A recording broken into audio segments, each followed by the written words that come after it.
लेकिन सरकार संभालने के बाद पता चला कि सरकार चुनाव जीतना तो आसान था, सरकार चलानी कितनी मुश्किल है। इतना गंद छोड़ के गए हैं ये पिछले वाले, इतना गंद छोड़ के गए हैं, मैं क्या बताऊं आप लोगों को। पंजाब का बुरा हाल करके गए हैं ये लोग। नशे को ही ले लो, पंजाब जो एक वक्त पंजाब का नाम नंबर 1 टॉप पे होता था पर कैपिटा इनकम में, प्रति व्यक्ति आय में नंबर 1, पंजाब सबसे अमीर सूबा माना जाता था, आज 17वें नंबर पे, 17th नंबर पे आ गया। आज पंजाब का बच्चा, पंजाब की जवानी, पंजाब के छोटे छोटे बच्चे नशा कर रहे हैं। पूरे पंजाब को नशे में धकेल दिया। कहां से आया यह नशा? अपने आप तो आया नहीं। किसने घर घर के अंदर किसने फैलाया यह नशा? मुझे कहने की जरूरत नहीं है, हमारे से पहले वाली जो सरकारें थी उनके मंत्री अपनी सरकारी गाड़ियों के अंदर नशा घर घर डिस्ट्रीब्यूट किया करते थे। नशे के इंटरनेशनल स्मगलर उन मंत्रियों के घरों के अंदर रुका करते थे, यह रिकॉर्ड में है। पंजाब को बर्बाद करके चले गए। मुझे नहीं, हमारे कहा जाता है ना कि धर्म में कहा जाता है कि हर कर्म की सजा तो मिलती है। इन लोगों को सजा तो मिलेगी, भगवान सजा देगा, कानून सजा दे ना दे, लेकिन भगवान जरूर इनको सजा देगा। और मुझे लगता है कानून भी सजा देगा एक दिन इन लोगों को।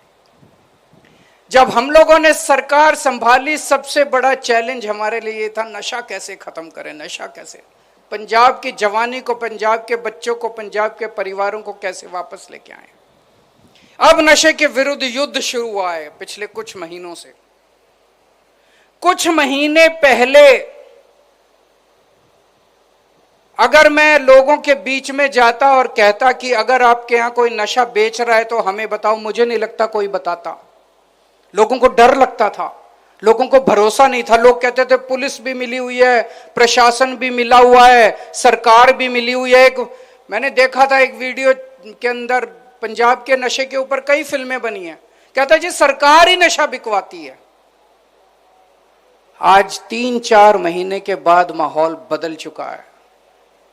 इतने पिंड, इतने गांव पंजाब के अंदर कहानियां सुनने को मिल रही है। अब गांव के गांव तस्करों को, पुलिस को पकड़वा रहे हैं कि ये भी बेचता है, ये भी बेचता है। लोगों का भरोसा बढ़ गया है कि अब पुलिस, प्रशासन और सरकार मिलकर नशा खत्म करने पे लग गए हैं। लोगों का भरोसा बढ़ गया। मैं और मान साहब अभी कई जगह गए थे, कई गांव में गए थे, लोगों से बात की, लोगों ने बताया, उन्होंने पकड़ पकड़ के अपने गांव के नशा तस्करों को पुलिस के हवाले किया है। लोग अब खुद जिम्मेदारी लेने लगे हैं। उनके गांव में जितना नशा करने वाले लोग थे, लोग उनका इलाज खुद से करवा रहे हैं। लोगों को भरोसा। और कितने गांव अब इस वक्त पंजाब के हर गांव और हर वार्ड में मुहिम चल रही है कि अपने को, हर वार्ड को, हर गांव को नशा मुक्त, 100% नशा मुक्त करना। और कई गांव हो गए हैं 100% नशा मुक्त। बहुत बड़ा काम था। मुझे लगता है मरेंगे, ये सत्ता तो आनी जानी है, चुनाव आने जाने हैं, कोई जीतता है कोई हारता है, चलता रहता है, लेकिन मुझे लगता है मरेंगे तो सबसे बड़ा सुकून ही होगा। ऊपर वाले के पास जाएंगे तो कहते हैं ना, ऊपर वाले के पास जाके हिसाब देना होता है, तो ऊपर वाले के पास जाएंगे तो बड़े सुकून के साथ कह सकते हैं कि हमने बच्चों को नशे से बाहर निकाला था, पूरी कोशिश करके, पूरी ईमानदारी के साथ। जब हमने सरकार संभाली तो पता चला सारा खजाना खाली था, कुछ था ही नहीं, घाटे में चल रहा था सब कुछ। पुरानी सरकारें, कैप्टन साहब भी कहते थे, अकाली दल वाले भी कहते थे, खजाना खाली, खजाना खाली। सारा खजाना लूट के ले गए लोग। लेकिन हम रोए नहीं इनकी तरह। एक भी स्टेटमेंट दिखा दो जब मान साहब ने या मैंने कहा हो खजाना खाली है जी, ये काम नहीं हो सकता। हमने कभी नहीं कहा। मेरे से कोई पूछता था, जब मैं अक्सर, जब भी दिल्ली के अंदर भी, पंजाब के अंदर भी चुनाव प्रचार करने जाता हूं, मैं पंजाब में प्रचार करने आता था, मैं कहता था बिजली मुफ्त कर दूंगा, महिलाओं को 1000-1000 रुपए देंगे, स्कूल बनवाएंगे, अस्पताल बनवाएंगे। लोग कहते थे पैसा कहां से आएगा? मैं कहता था बनिए का बेटा हूं, हिसाब किताब आता है, कहीं से लाऊं पैसा ले आऊंगा, चिंता ना करो। और 3 साल में साबित कर दिया, हम रोए नहीं। हमने कोई ये नहीं कहा कि पैसा नहीं है, पैसा नहीं है, खजाना का, कहीं से भी लेके आए। आपके सारे काम कर रहे हैं कि नहीं कर रहे? बिजली मुफ्त हो गई नहीं हो गई पूरे पंजाब के अंदर? 70% से ज्यादा लोगों की बिजली मुफ्त आती है।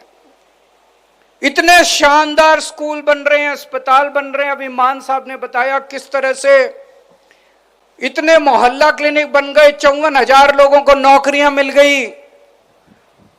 घर खेत के अंदर पानी जा रहा है। कैसे हो रहे हैं इतने सारे काम? उनके टाइम में नहीं हुए। हमने तो कभी नहीं कहा पैसा नहीं है। पैसे की चिंता मत करना, बनिए का बेटा हूं, पैसा कहीं से लाऊं, आपके सारे काम पूरे होंगे। रंगला पंजाब बनाएंगे आपके साथ मिलकर।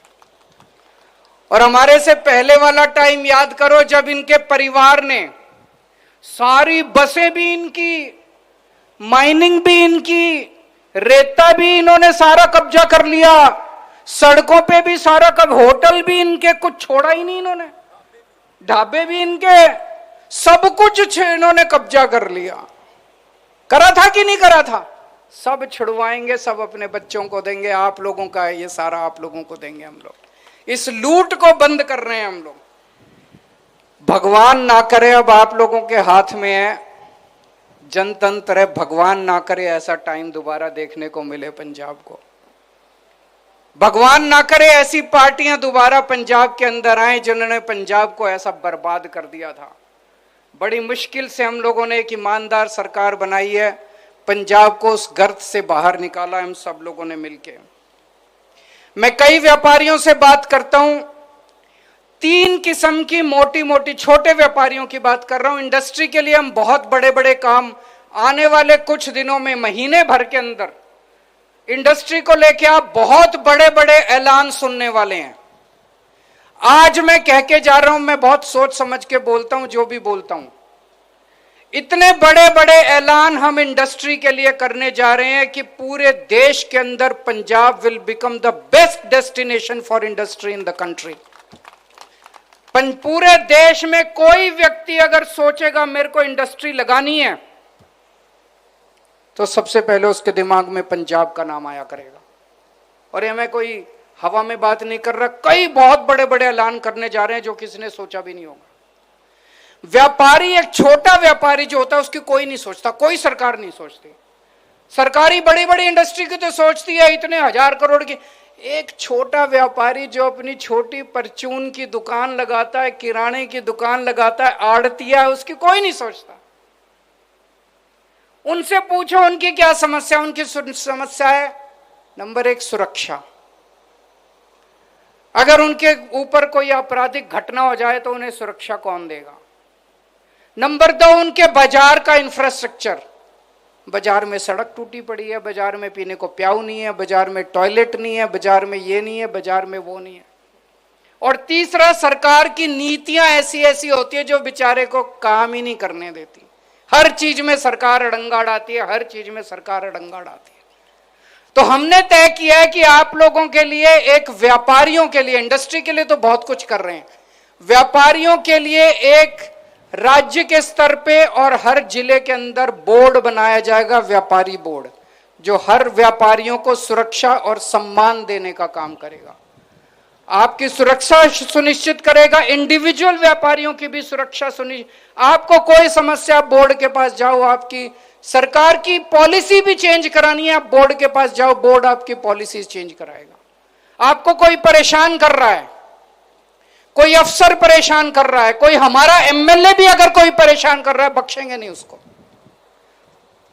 किसी को नहीं बख्शेंगे। कोई नेता परेशान कर रहा है, कोई, खुल के व्यापार करो, बिना झिझक व्यापार करो, निडरता के साथ व्यापार करो, पर ईमानदारी से व्यापार करो। जैसे महाराजा अग्रसेन जी ने कहा था, अपने ग्राहक को सबसे ज्यादा पूजना है, ग्राहक के साथ कभी बेईमानी मत करना, जनता के साथ बेईमानी मत करना। अंत में एक ही चीज कहना चाहता हूं, बनिए नंबर में कम है, संख्या बल में कम है। तो ये पार्टियां जो हैं, इनको बनिए कब याद आते हैं? इनको बनिए चुनाव में नोट के लिए काम आते हैं, बस पैसे मांगने आते हैं आपसे। आते हैं कि नहीं आते? डोनेशन के लिए चाहिए इनको, बस बनियों से, अग्रवाल समाज से डोनेशन चाहिए और कुछ नहीं चाहिए इनको। पूरा अग्रवाल समाज इन पार्टियों के लिए नोट बैंक बन गया है। नोट बैंक मत बनना, जब तक नोट बैंक हो कभी इज्जत नहीं मिलेगी। वोट बैंक बनना, जिस दिन वोट बैंक बन गए सारे आपके पैरों के अंदर होंगे। हमें ना आपका नोट बैंक बनाना, ना आपको वोट बैंक बनाना, हम आपको पंजाब की तरक्की में आज भागीदार बनाने के लिए आए हैं। आप बताइए कि पंजाब सरकार को क्या करना चाहिए, हम वही सारे काम करेंगे। आपके साथ मिलके, जो आपने हमें मौका दिया, 2022 में इतना भारी बहुमत दिया, आपके साथ मिलके 3 करोड़ पंजाबियों के साथ मिलके हम एक रंगला पंजाब बनाएंगे, लोगों की सेवा करेंगे। बस यही हमारी इच्छा है। बहुत बहुत शुक्रिया। बहुत